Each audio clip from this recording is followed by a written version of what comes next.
Hello दोस्तों, आपका एक बार और स्वागत है इस यूट्यूब चैनल पर। आई होप आप सभी अच्छे होंगे। तो आज जो है हम टॉपिक डिस्कस करेंगे ऑब्जेक्टिव रेजोल्यूशंस, जो कि काफ़ी इंपॉर्टेंट टॉपिक है इंडियन पॉलिटी का। और इसको हम समझने की कोशिश करेंगे आखिर है ये क्या था। तो आपको पता है कि संविधान निर्माण में जो है, यानी कॉन्स्टिट्यूशन के फॉर्मेशन में जो है काफ़ी मुश्किलें आई। और फाइनली जो है, जब हमारा संविधान निर्माण होने की जब कगार पे था, तो उस समय जो है पहला सेशन जो है संविधान सभा का 9 दिसंबर 1946 को जो है बैठक हुई। यानी 9 दिसंबर 1946 को बैठक हुई पहली। और फर्स्ट सेशन के अंदर ही जो है कुछ दिन बाद जो है जवाहरलाल नेहरू ने 13 दिसंबर 1946 को जो है ऑब्जेक्टिव रेजोल्यूशंस संविधान सभा में पेश किया। आखिर ये ऑब्जेक्टिव रेजोल्यूशंस है क्या, और इसके क्या उद्देश्य थे, और इनके क्या एम थे। तो जवाहरलाल नेहरू ने संबोधित करते हुए ये कहा कि जिस तरीके से कोई एक इंसान जब अपनी बिल्डिंग बनाता है, तो उसमें वो इस तरीके से प्लानिंग करता है, और प्लानिंग करने के बाद जो है कुछ मटेरियल इकट्ठा कर कर जो है फिर उसका आगे की कार्रवाई करता है। तो इस तरीके से क्या होता है कि हमें कोई भी चीज कार्य करने से पहले हमारे कुछ एस्पिरेशंस होते हैं कि हमें ये करना है और इस तरीके से करना है, ये सभी हम लोग प्लानिंग करते हैं। तो संविधान सभा के निर्माण के दौरान भी यही हुआ कि संविधान जो बनेगा वो किस तरीके का होगा, उसका क्या आइन होगा, यानी किस तरीके की उसकी रूपरेखा होगी। इसके लिए जो है जवाहरलाल नेहरू ने जो है 13 दिसंबर 1946 को ऑब्जेक्टिव रेजोल्यूशंस पेश किए। और इस प्रस्तावना में जो है बहुत सारी ब्यूटीफुल बातें कही गई, और उसके अंदर बहुत सारी चीजें जो इसको लाया गया। और इसी के बेसिस पे जो है आगे के संविधान निर्माण होने के लिए अ, किया गया। तो आइए स्टार्ट करते हैं बिना किसी देरी के। मेरा नाम आमिर। तो जो जवाहरलाल नेहरू थे, उन्होंने ये 13 दिसंबर 1940 को पेश किया संविधान सभा के अंदर, यानी कॉन्स्टिट्यूएंट असेंबली के अंदर ऑब्जेक्टिव रेजोल्यूशंस। और फाइनली जो है ये अडॉप्ट हुआ था जनवरी 22 1947 को। तो आखिर इसमें जब ये पेश किया, तो उसके बाद जो है कुछ एम और उद्देश्य रखे गए थे कि संविधान किस तरीके का होगा आगे।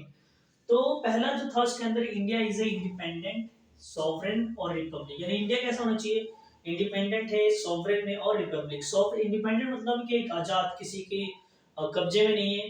और दूसरा ये है कि एक सॉवरेन कंट्री जो कि अपनी पावर के एक्सरसाइज करने में किसी दूसरी पार्टी का या फिर दूसरे कोई अदर कंट्री का हस्तक्षेप ना हो, यानी अपनी खुद की डिसीजन, अपनी खुद की जो लॉ मेकिंग प्रोसेस है उसमें किसी दूसरे के हाथ खुद से अपना डिसीजन ले सके।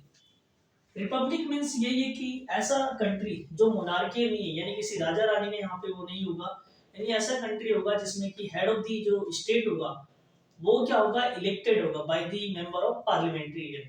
और आपको पता है कि हमारे देश में जो हेड ऑफ द स्टेट है वो है राष्ट्रपति, यानी प्रेसिडेंट। और वो एक जो है इलेक्टेड है, ना कि मोनार्कियल सिस्टम के द्वारा। तो हमारा देश क्या है, एक रिपब्लिक कंट्री होगा।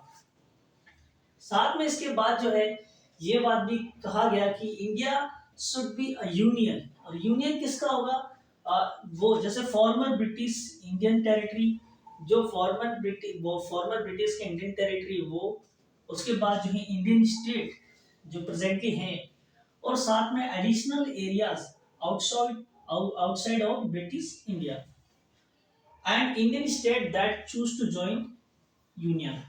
और ऐसे स्टेट जो इंडिया इंडिया में ज्वाइन होना चाहते हैं, इन सभी का क्या होगा, इंडिया क्या होगा, यूनियन होगा इन सभी का।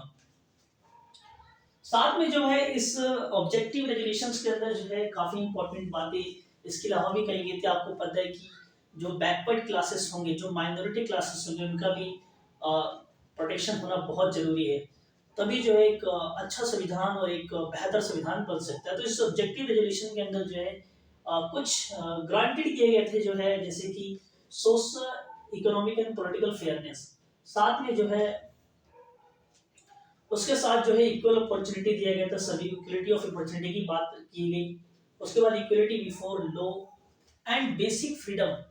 और फ्रीडम कौन कौन से, freedom of expression, belief, faith, worship, vocations, association and action, and subject to law and public morality, यानी इन सभी जो है फ्रीडम्स की बात की गई थी।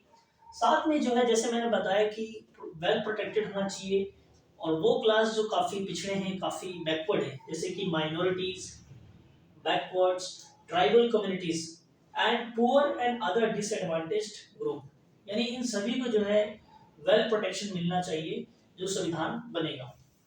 साथ में जो है इसके अंदर ये भी बात कहा गया था कि territorial integrity of the Republic and sovereign होना चाहिए, और ये राइट होना चाहिए किस पे, लैंड, सी एंड एयर। और जो टेरिटोरियल इंटीग्रिटी होगा हम रिस्पेक्ट करेंगे उसका, और ये जो रिस्पेक्ट होगा in accordance with the civilised country, justice and law. यानी कहने का मतलब है जो लैंड, सी और एयर में जो भी टेरिटोरियल इंटीग्रिटी की बात होगी तो हम क्या करेंगे, उसको accordance with the civilised country of justice and law के द्वारा जो उसको प्रिजर्व किया जाएगा।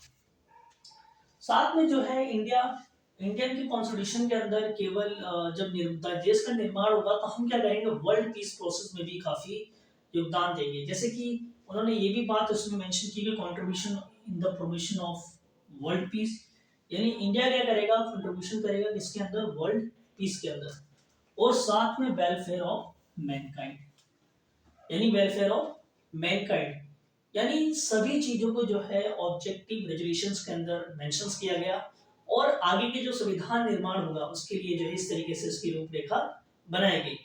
तो आई होप मुझे अच्छा लगा कि आप लोगों को समझ में आएगा ये, और अगर अच्छा लगे तो प्लीज शेयर कीजिए और अपने दोस्तों में इसको शेयर करके जो है इसको सब्सक्राइब और लाइक करवाइए। Thank you so much.